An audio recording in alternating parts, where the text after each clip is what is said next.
সর্বপ্রথমে মহান ঈশ্বরকে ধন্যবাদ দিই এবং সকলকে আরেকটিবার প্রভু যীশু খ্রিস্টের নামেতে শুভেচ্ছা জানাই। সকলকে জয় যীশু। সর্বশক্তিমান পিতা ঈশ্বর তার মহানামের ধন্যবাদ হোক। আজকে যে আমাদের আলোচ্য বিষয় তা হলো সদাপ্রভু আমার পালক, আমার অভাব হইবে না। সেই বিষয় নিয়ে আজকে আমরা আলোচনা করব। তাই এই মুহূর্তে যতজন ঈশ্বরের সন্তানেরা আপনারা যুক্ত হয়েছেন, শুরু থেকে শেষ অবধি ঈশ্বরের বাক্য শোনার জন্য অনুরোধ থাকলো। আসুন আমরা এই সময় ঈশ্বরের বাক্য শুনি। গীত সংহিতা 23 অধ্যায় 1 পদ। সদাপ্রভু আমার পালক, আমার অভাব হইবে না। তিনি চিহ্নভূষিত চরণীতে আমাকে স্মরণ করান, তিনি বিশ্রাম জলের ধারে ধারে আমাকে চালান। ঈশ্বর বাক্যে আমাদের প্রত্যেককে আশীর্বাদযুক্ত করুন, আমেন। স্বর্গের পিতা, আমাদের পরিচালনাকারী ঈশ্বর, তোমার মহানামের ধন্যবাদ, প্রশংসা এবং গৌরব দিই প্রভু। আজকে এই সুন্দর সময় এবং সুন্দর মুহূর্ত পিতা তুমি দিয়েছ, আর এই সময় তোমার চরণ তলে আমাদের জীবনকে সমর্পিত করি।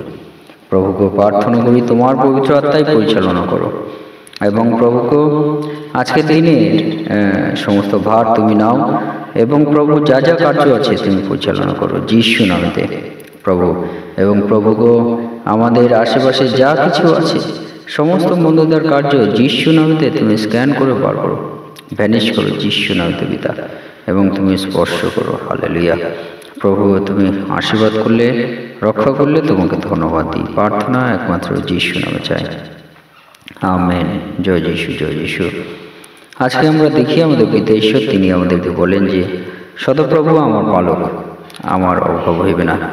তিনি তৃণভূষিত চরণীতে আমাকে স্মরণ করেন, তিনি বিশ্রাম জলের ধারে ধারে আমাকে চালান। অর্থাৎ সদাপ্রভু আমাদের পালক, আর যিনি আমাদের পালক, আমাদের পিতা, তিনি থাকলে আমাদের অভাব থাকবে না। পিতা ঈশ্বর তিনি বলছেন আমাদের জীবন থেকে সমস্ত অভাব দূর করবেন। সেটা শারীরিক অভাব, আত্মিক অভাব, মানসিক অভাব, যে কোনো অভাব থাকুক না কেন, পিতা ঈশ্বর বলছেন যে সমস্ত অভাব তিনি দূর করবেন। তাই আমরা দেখি যে পিতা ঈশ্বর তিনি এখানে বলছেন অভাব হইবে না।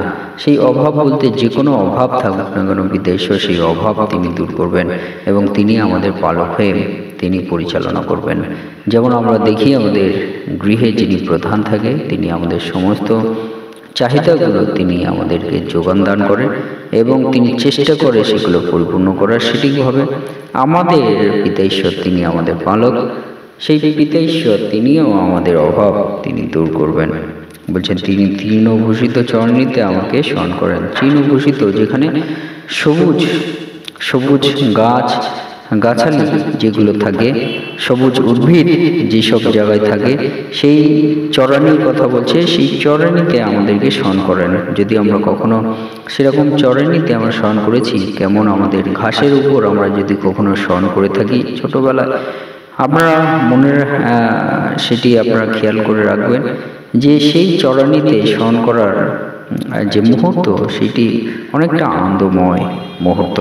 আর সেই মুহূর্ত যেমন আনন্দময়, পিতা ঈশ্বর সেই রকম বলছে যে চরানিতে আমাদেরকে স্মরণ করবেন। অর্থাৎ আমরা সেই আনন্দময় মুহূর্ত আমরা অনুভব করব। অর্থাৎ তিনি আমাদের যেখানেই স্মরণ করান না কেন, যেখানেই আমরা স্মরণ করি না কেন, যদি আমরা প্রভুতে থাকি, তাহলে আমরা সেই আনন্দময় মুহূর্ত আমরা অনুভব করতে পারবো। সেই চরণীতেই স্মরণ করাটাই যে আমরা আনন্দময় মুহূর্ত অনুভব করব। কিন্তু পিতা ঈশ্বর বলছেন সেই যে মুহূর্তটা, সেই আনন্দ মুহূর্ত তুমি যেখানেই স্মরণ করবে, পিতা ঈশ্বর সেই মুহূর্ত তোমার জীবনে দান করবে। যদি আমরা টেনশন নিয়ে, আমরা চিন্তা নিয়ে, হতাশা নিয়ে, দুঃখ নিয়ে আমরা স্মরণ করি, অনেক সুন্দর শোয়ার জায়গা আছে, অনেক সুন্দর বিছানা আছে, গদি করা বিছানা আছে, সেই রকম জায়গায়ও আমরা স্মরণ করলে আমাদের মনে যদি চিন্তা থাকে, দুঃখ থাকে, হতাশা থাকে, তাহলে কি আমরা সেইখানে আনন্দময় মুহূর্তভাবে আমরা স্মরণ করতে পারবো? অনেকে শয়ন, কেমন শয়ন যদি আমরা চিন্তা করি, অনেক বিশাল অট্টালিকা গৃহ আছে, অ্যাপার্টমেন্ট আছে, ফ্ল্যাট আছে, সেই সব জায়গায় যদি তারা স্মরণ করছে, কিন্তু যদি মনে আনন্দ না থাকে, সেই আনন্দ শান্তির শয়ন হয় না, সেই শয়ন আনন্দময় স্মরণ হয় না। সেটি আমরা মনে রাখি যে পিতা ঈশ্বর তিনি আমাদেরকে তৃণভূষিত চরণীতে আমাদেরকে স্মরণ করবেন। কিন্তু সেই স্মরণ আমাদের কেমন হওয়া দরকার আনন্দময় শয়ন। তাই আজকে আমরা মনে রাখি, যারা পিতা ঈশ্বরে আমরা আছি, তারা যে শয়ন করছি এটা আনন্দময়, ঈশ্বরের আশীর্বাদময় শয়ন আমরা করি।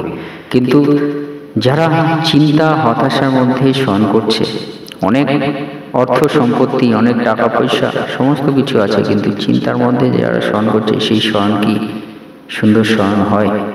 প্রকৃতপক্ষে যদি আমরা চিন্তা করি, তাহলে পিতা ঈশ্বর তিনি আমাদেরকে বলেন, যদি আমরা পিতা ঈশ্বরে থাকি, তিনি আমাদের সেই আনন্দপূর্ণ শয়ন তিনি আমাদেরকে করাবেন। এবং বলছে যে তিনি বিশ্রাম জলের ধারে ধারে আমাকে চালান।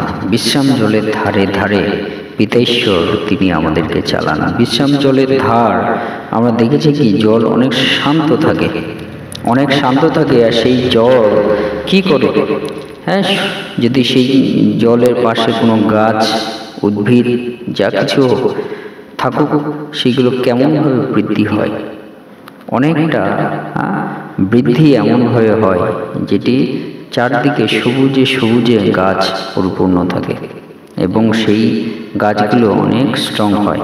সেটিভাবে আমরা যদি পিতা ঈশ্বরের সঙ্গে আমরা যুক্ত থাকি, পিতা ঈশ্বর তিনি বলছেন আমাদেরকে ধীরে ধীরে তিনি উন্নতি দান করবেন, বৃদ্ধি দান করবেন, দৃঢ় করবেন, শক্তি প্রাপ্ত করবেন। হালেলুয়া! সেই রকম পিতা ঈশ্বর কিন্তু তিনি আমাদের জীবন দিতে চান। সে পিতা ঈশ্বর তিনি আমাদেরকে বলেন, তাই বলছে তিনি আমার প্রাণ ফেরায় আনেন, তিনি নিজ নামের জন্য আমাকে ধর্মপথে গ্রহণ করেন। অর্থাৎ পিতা ঈশ্বর যদি আমরা থাকি, তাহলে পিতা ঈশ্বর তিনি আমাদের প্রাণ ফিরিয়ে আনেন। অনেক গাছ আছে, যদি আমরা দেখি সেটি জল পাচ্ছে না, সেই গাছ শুকিয়ে যাচ্ছে, নষ্ট হয়ে যাচ্ছে। কিন্তু সেই গরমের সময় যদি আমরা দেখি, সেসব গাছ যেমন শুকিয়ে যাচ্ছে, নষ্ট হয়ে যাচ্ছে, কিন্তু গরমের সময় শান্ত জলের ধারে ধারে যেসব গাছগুলো আছে, কি সেগুলো সবুজ এবং জীবন্ত হয়ে আছে।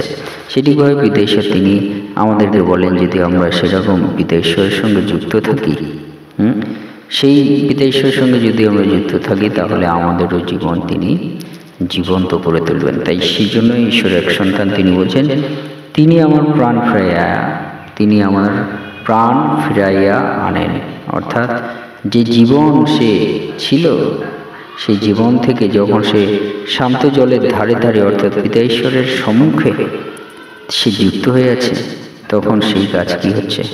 সেটি আবার জীবন্ত হয়ে উঠছে। সেটিভাবে তার জীবনও বলছে যে জীবন্ত হয়ে উঠেছে। সেটিভাবে আমরা যদি আমাদের এই আত্মাকে, আমাদের এই দেহকে আমরা যদি ঈশ্বরের সঙ্গে সেই শান্ত জলের ধারে আমরা নিজেরা থাকি, তাহলে কি হবে? আমরা পিতা ঈশ্বরের সঙ্গে যুক্ত থাকার মধ্য দিয়ে আমরা জীবন্ত হয়ে উঠব, প্রাণ আমাদের ফিরে আনবেন। এবং সেই পিতা ঈশ্বর তিনি নিজ নামের জন্য আমাকে ধর্মপথে গ্রহণ করেন। যেমন গাছ জলের সঙ্গে যুক্ত থাকলে সেই গাছ কত সুন্দর জীবন্ত হয়ে থাকে, সেটিভাবে আমরা পিতা ঈশ্বরের সঙ্গে যুক্ত থাকলে কি হয়? আমরাও জীবন্ত হয়ে উঠব, প্রাণ আমরা ফিরে পাবো। কিন্তু সেই সঙ্গে সঙ্গে ঈশ্বরের নামের জন্য আমরা ধর্মপথে আমাদের গমন করাচ্ছেন। কেমন? কারণ পিতা ঈশ্বরে যুক্ত থাকলেই সেই পিতা ঈশ্বরের অবশ্যই যেন আমরা তার সুসমাচার প্রচার, তার নামের কীর্তন, তার গৌরব কীর্তন আমরা যেন অবশ্যই করি। হালেলুয়া! বাক্য বলছে 4 পদ, যখন আমি মৃত্যু ছায়া উপত্যকা দিয়া গমন করিব, তখনও অমঙ্গলের ভয় করব না।